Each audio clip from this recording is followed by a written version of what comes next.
сохранили высокий уровень представительства в Сирии, мы сохранили уровень контактов с руководством Сирии, мы значительно укрепили наши связи с абхазо-адыгской диаспорой Сирии, которая является очень серьезным фактором внутриполитической жизни для этой страны. Мы дальше будем эти усилия наращивать. Поэтому у нас идет полноценный диалог. Мы хотим сегодня наполнить его дополнительным, более масштабным содержанием, как экономическим, обсуждаем здесь и с представителями бизнес-среды Сирийской Арабской Республики. Интерес, кстати, большой, приезжают представители бизнеса, приходят в посольство, ищут контактов с нами.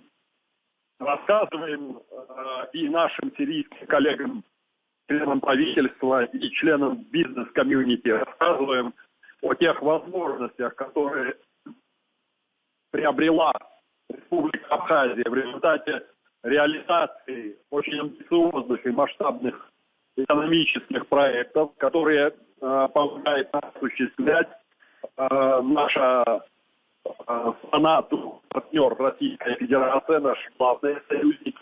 Рассказываем о тех инфраструктурных проектах, таких как открытие международного аэропорта в Сухуме имени Владислава Абзенова. Рассказываем о наших морских возможностях наших портов.